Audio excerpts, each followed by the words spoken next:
Que ce matin, le récit de Pâques, tel qu'il nous est transmis par Marc. Évangile de Marc, chapitre 15, à partir du verset 42.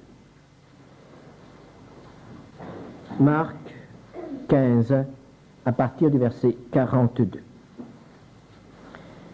Le soir étant venu, comme c'était la préparation, c'est-à-dire la veille du sabbat, arriva Joseph d'Arimathée, conseiller de distinction, qui lui-même attendait aussi le royaume de Dieu. Il osa se rendre vers Pilate pour demander le corps de Jésus. Pilate s'étonna qu'il fût mort si tôt, fit venir le centenier et lui demanda s'il était mort depuis longtemps. S'en étant assuré par le centenier, il donna le corps à Joseph. Et Joseph, ayant acheté un linceul, descendit Jésus de la croix, l'enveloppa du linceul et le déposa dans un sépulcre taillé dans le roc. Puis il roula une pierre à l'entrée du sépulcre. Marie de Magdala et Marie, mère de Jose, regardaient où on le mettait. Lorsque le sabbat fut passé, Marie de Magdala, Marie, mère de Jacques, et Salomé achetèrent des aromates afin d'aller embaumer Jésus. Le premier jour de la semaine, elles se rendirent au sépulcre de grand matin, comme le soleil venait de se lever. Elles disaient entre elles, « Qui nous roulera la pierre loin de l'entrée du sépulcre ?» Et, levant les yeux, elles aperçurent que la pierre, qui était très grande, avait été roulée. Elles entrèrent dans le sépulcre, virent un jeune homme assis à droite, vêtu d'une robe blanche, et elles furent épouvantées. Il leur dit, « Ne vous épouvantez pas, vous cherchez Jésus de Nazareth qui a été crucifié. Il est ressuscité, il n'est point ici. Voici le lieu où on l'avait mis. Mais allez dire à ses disciples et à Pierre qu'il vous précède en Galilée. C'est là que vous le verrez comme il vous l'a dit. » Elles sortirent du sépulcre et s'enfuirent. La peur et le trouble les avaient saisies. Et elles ne dirent rien à personne à cause de leur effroi. Jésus, étant ressuscité le matin du premier jour de la semaine, apparut d'abord à Marie de Magdala, de laquelle il avait chassé 7 démons. Elle alla emporter la nouvelle à ceux qui avaient été avec lui et qui s'affligeaient et pleuraient. Quand ils entendirent qu'il vivait et qu'elle l'avait vu, ils ne le crurent point. Après cela, il apparut sous une autre forme à 2 d'entre eux qui étaient en chemin pour aller à la campagne. Ils revinrent l'annoncer aux autres qui ne les crurent pas non plus. Enfin, il apparut aux 11 pendant qu'ils étaient à table, et il leur reprocha leur incrédulité et la dureté de leur cœur, parce qu'ils n'avaient pas cru ceux qu'il avait vus ressusciter. Quelques mots nous font comprendre le drame que vivaient les disciples. Au chapitre 15 de Marc, au verset 46, nous lisons que Joseph prit le corps, il l'enveloppa dans un linceul et le déposa dans un sépulcre. Un linceul, un tombeau, une pierre qui ferme l'entrée de ce tombeau, plus tard des soldats et un sceau qui interdit de la part des autorités du pays l'ouverture de ce tombeau. C'est la fin. La fin. La mort a frappé, elle a fait son œuvre, Jésus n'a pas pu y échapper, c'est la fin d'un immense espoir. Tout un peuple de pauvres, de petits, de croyants, avait placé tous ses espoirs en ce Jésus qu'il avait cru reconnaître comme le Messie, l'envoyé de Dieu, celui qui avait été promis par les prophètes. Tout ce peuple avait cru que le début d'une ère nouvelle allait commencer, le début d'une ère où il n'y aurait plus d'injustice, où il n'y aurait plus de souffrance, où il y aurait ce que Ésaïe décrit, cette merveilleuse paix du royaume messianique. Et ils avaient acclamé ce Jésus comme le descendant de David, le Messie qui apporte la paix, qui apporte la présence, l'approbation du Seigneur. Dans l'évangile de Luc, les deux disciples qui se rendent à Emmaüs expriment bien, par leurs paroles, ce que ressentaient tous les disciples. Luc 24, verset 21, il disait « Nous espérions que ce serait lui qui délivrerait Israël. Mais avec tout cela, voici le 3e jour que ces choses sont passées. Nous espérions, mais la mort a frappé. Tout est terminé. Le sépulcre a été fermé. » Et les disciples, à leur tour, ont été enfermés dans un tombeau fait de désespoir, de découragement, de doute aussi. Ils étaient paralysés par ce drame qui les frappait et pour lequel ils n'étaient absolument pas préparés malgré les avertissements du Seigneur Jésus. Marc 16, verset 10, quand Marie arrive, elle trouve les disciples qui s'affligeaient et pleuraient. Enfermés, emprisonnés par la souffrance, par le découragement, par la peur des hommes aussi, parce que maintenant que les hommes n'avaient pas craint de porter la main sur Jésus, qui était pourtant connu et aimé dans le pays, qu'allait-il leur arriver à eux, les petits, ceux qui avaient suivi ce Sauveur? Est-ce qu'ils allaient à leur tour être la cible de la haine de ces hommes, victimes de leurs représailles? Et voici donc enfermés dans la peur. Nous avons là tout un groupe qui est complètement paralysé. Nous ne pouvons pas nous imaginer dans quel état d'esprit ils ont vécu à partir du moment où Jésus a été arrêté jusqu'au moment où l'annonce de la résurrection a enfin pu leur apporter la lumière. Mais de ce groupe se dégage, le matin de Pâques, un petit groupe de femmes. Ces quelques femmes décident d'adopter une autre attitude. Ces petits groupes de femmes refusent de se laisser enfermer dans la tristesse et le désespoir. Elles ne veulent pas être paralysées par la douleur. Elles décident de faire quelque chose. Elles décident de s'occuper encore de Jésus. Il s'agit là de quelques femmes qui étaient proches du groupe des disciples. Ce sont ces femmes qui sont signalées comme suivant Jésus et s'occupant de ses affaires, c'est-à-dire probablement pourvoyant à la nourriture, faisant certaines courses, faisant certaines tâches matérielles pour le Seigneur et pour ses disciples. Et ces femmes dont on ne parle pas beaucoup dans l'Évangile, ces femmes décidèrent donc de faire encore quelque chose ce matin-là pour le Seigneur. Bien sûr qu'elles sont elles aussi découragées.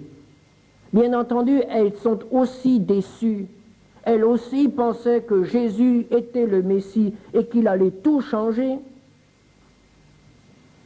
Mais elles ne restent pas repliées sur leur déception. Elles restent attachées à celui qui leur a quand même donné quelque chose, même si tout est fini maintenant. Et Marie de Magdala, cette femme qui était prise par 7 démons, qui avait connu une vie infernale et qui depuis sa rencontre avec le Seigneur était une femme transformée, ne peut pas oublier cela.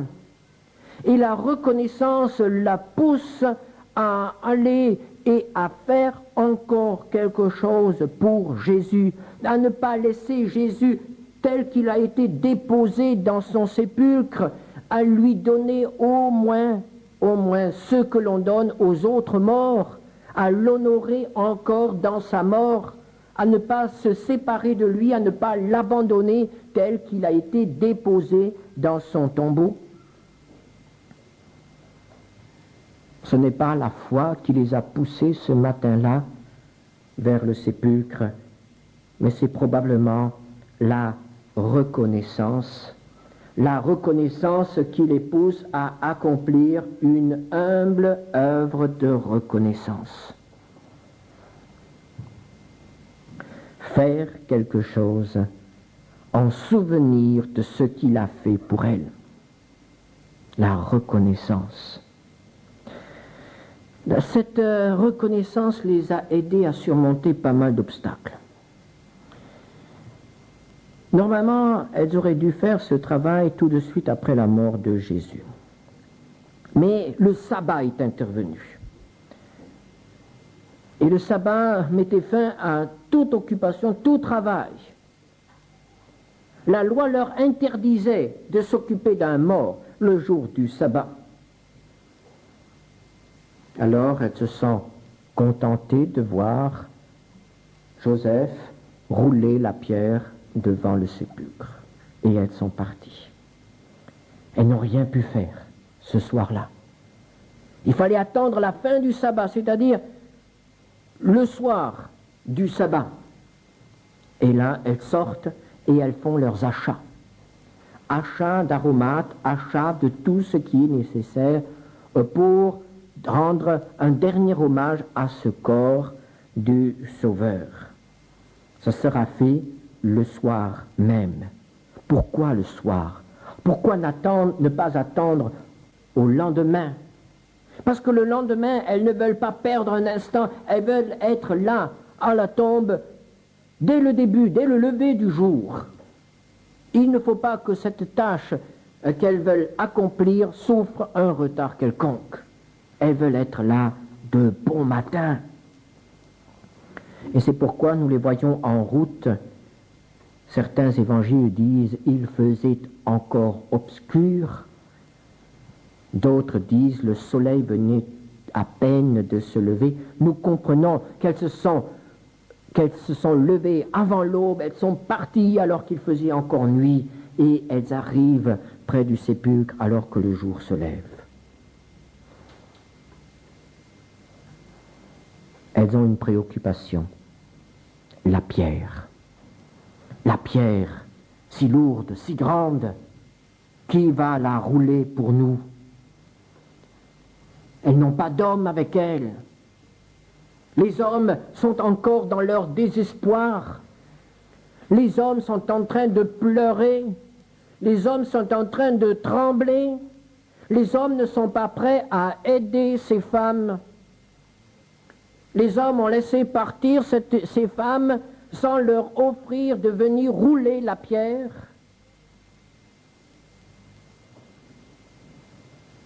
Et ces femmes sont là avec cette question, qui va rouler pour nous cette pierre?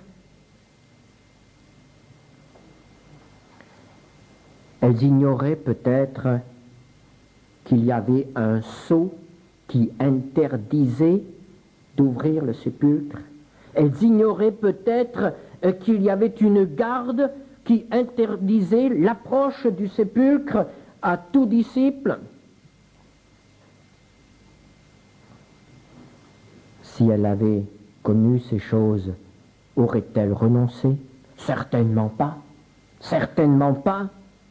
Parce que ce qu'il y avait dans leur cœur, cette reconnaissance était une puissance qui les poussait en avant et qui était prêt à leur faire surmonter tous les obstacles.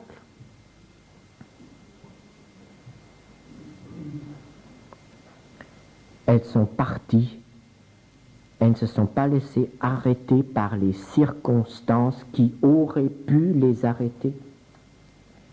Et nous devons bénir le Seigneur à cause de cette persévérance, à cause de cette reconnaissance dans leur cœur.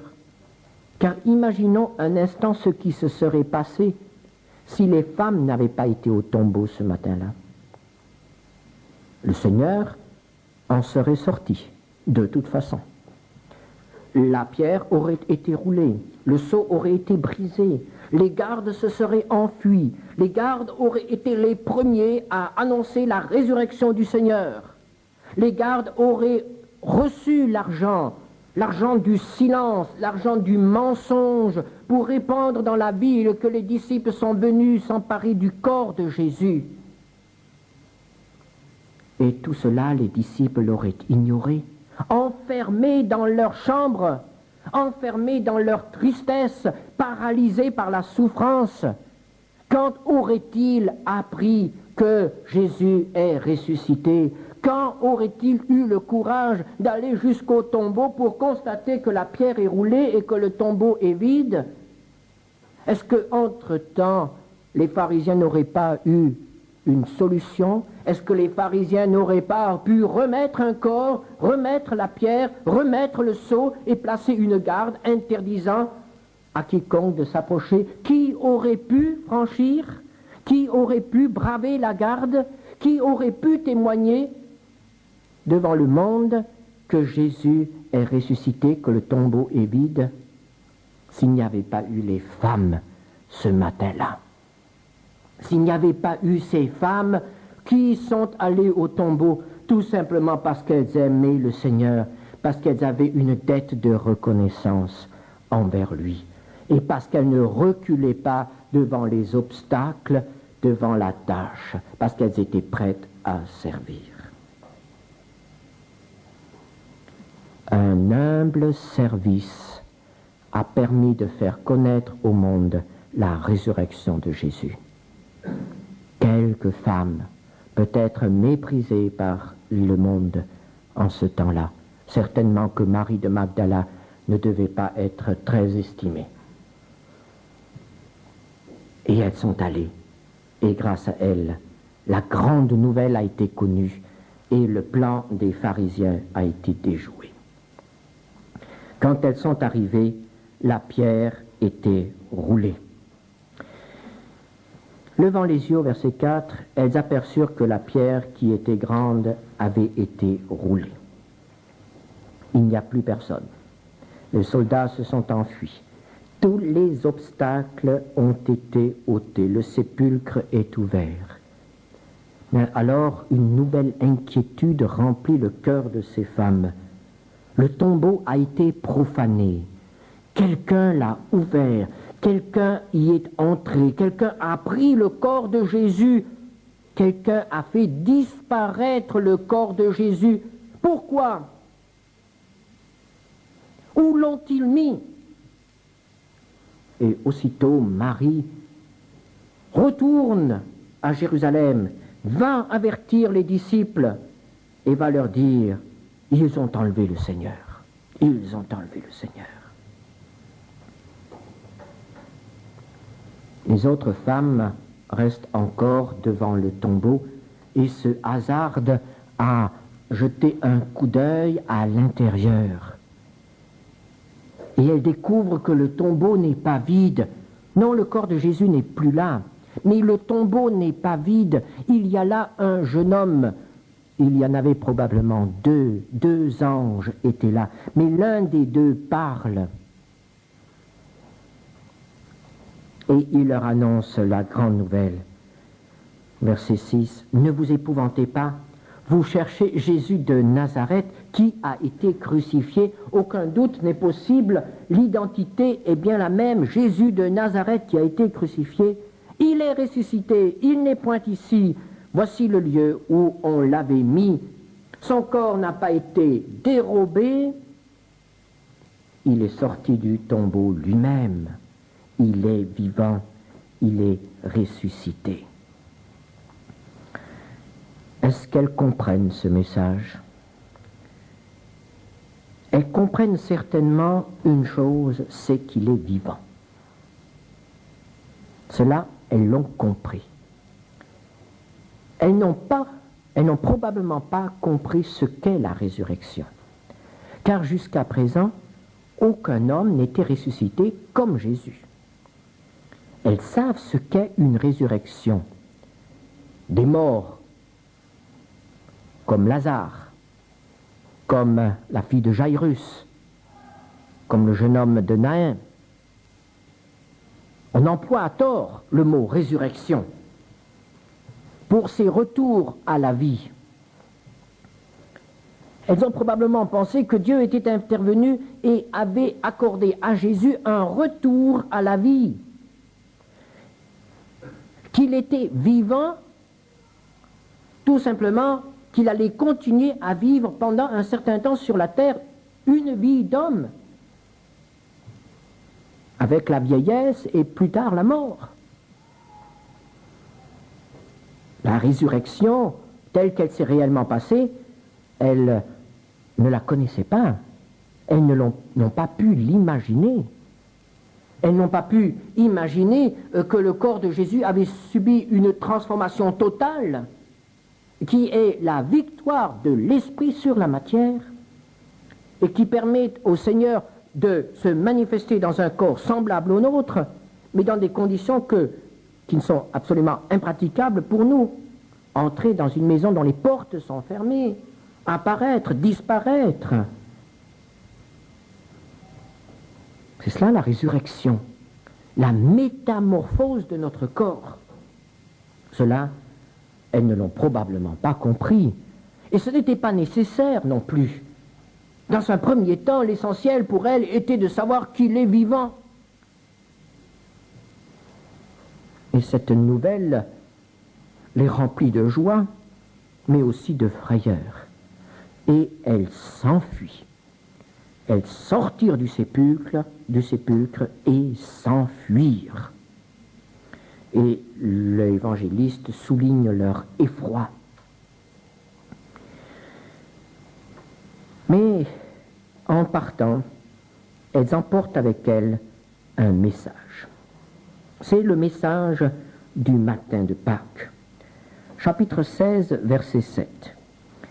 Allez dire à ses disciples et à Pierre qu'il vous précède en Galilée, c'est là que vous le verrez, comme il vous l'a dit.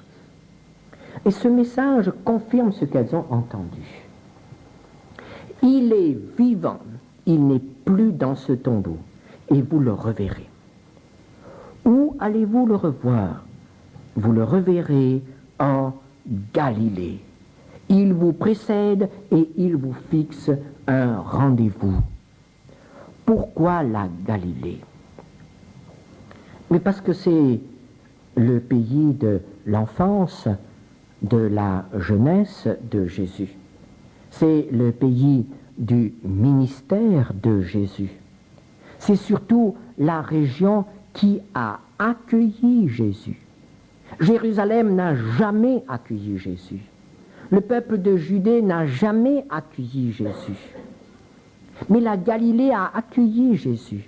Et nous pensons à ces multitudes qui suivaient le Seigneur et qui étaient prêtes à rester des heures et des heures à l'écoute de son message, oubliant de manger, oubliant de rentrer chez eux. Ce peuple qui savait témoigner son enthousiasme, un peuple humble, un peuple méprisé par les gens de la capitale de Jérusalem, les Galiléens, les provinciaux et surtout ceux qui habitaient parmi les nations, parce qu'il y avait pas mal de mélange dans la région. Eh bien, c'est là, c'est vers ce peuple que le Seigneur Jésus est allé. C'est à ce peuple qu'il a fixé rendez-vous. Et c'est probablement en Galilée qu'a eu lieu cette rencontre avec ces 500 frères, dont les évangiles ne nous parlent pas, mais dont l'apôtre Paul nous parle dans son épître aux Corinthiens. Ce grand rendez-vous du ressuscité avec ceux qui ont placé leur confiance en lui. Mais dans ce message, il y a encore quelque chose. Allez dire à ses disciples et à Pierre. Et à Pierre. Pourquoi cette précision? Pierre n'était-il pas lui aussi disciple? Quand Jésus donnait un rendez-vous aux disciples, est-ce que Pierre n'était pas invité? Fallait-il une invitation particulière? Pourquoi fallait-il préciser? Et à Pierre, pourquoi? Si les disciples étaient dans le désespoir, il y en a un qui était allé jusqu'au fond du désespoir. Et c'était bien l'apôtre Pierre. Il était isolé intérieurement, même s'il était avec les autres disciples, car il était profondément humilié. C'est lui qui, le soir de l'arrestation de Jésus, avait cru être plus fort que les autres et avait cru pouvoir promettre au Seigneur de le suivre jusqu'au bout, même jusqu'à la mort s'il le fallait, et si les autres l'abandonnaient, lui, Pierre, allait pouvoir tenir jusqu'au bout. Et nous savons ce qui s'est passé. Il a tremblé, il a eu peur, il s'est dérobé, il a même renié le Seigneur et il a dit « Je ne le connais pas, je ne connais pas cet homme ». Et cet homme, son ami, parce qu'il l'aimait, son ami est mort. Et il n'a plus pu lui parler, il n'a plus pu lui demander pardon. Il y a eu un dernier regard, là, dans la cour, alors que Pierre venait de le renier pour la 3e fois. Jésus l'a regardé. Et ce regard a brisé le cœur de cet homme. Il est parti en pleurant. Et il est très probable qu'il n'a cessé de pleurer depuis ce moment où il a réalisé ce qu'il a fait. Cet homme pouvait se poser bien des questions. Est-ce que le Seigneur allait encore me pardonner? Est-ce que je suis encore du nombre de ses amis, du nombre des disciples? Et voici ce merveilleux message qui est apporté par l'ange, transmis par les femmes. Les femmes doivent dire à Pierre, Jésus est vivant, il t'attend. Il t'attend. Et à Pierre, Pierre fait encore partie de ce groupe de disciples. C'est l'annonce du pardon, c'est l'annonce de la réintégration que Jean nous raconte de manière un peu plus détaillée. Un message de lumière, message de libération, mais qui a bien de la peine à être admis. Et quand nous lisons la fin de ce chapitre, nous voyons que le message des femmes n'a pas été accepté.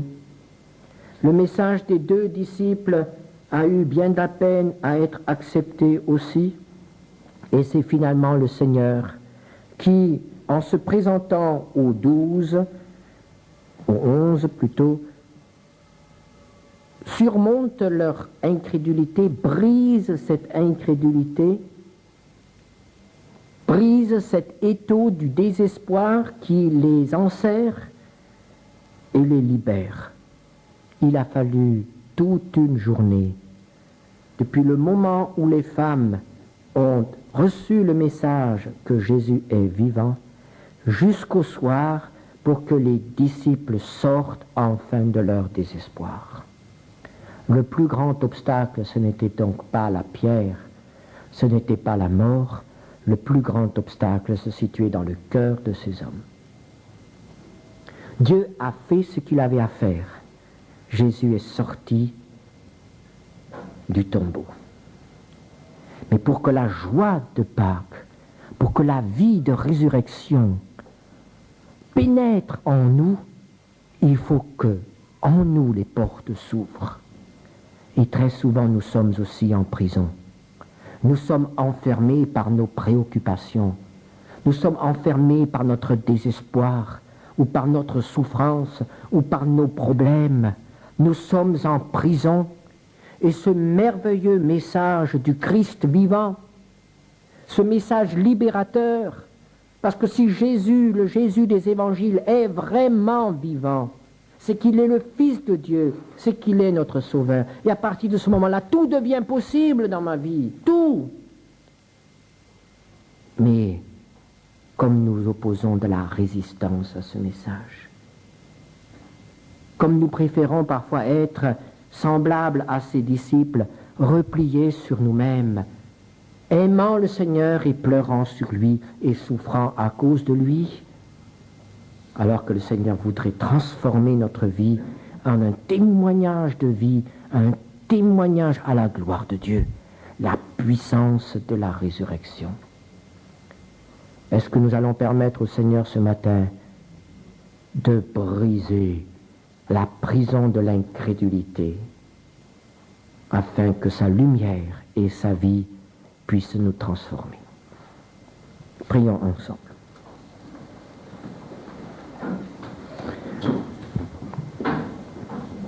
Tu es vivant, Seigneur notre Dieu.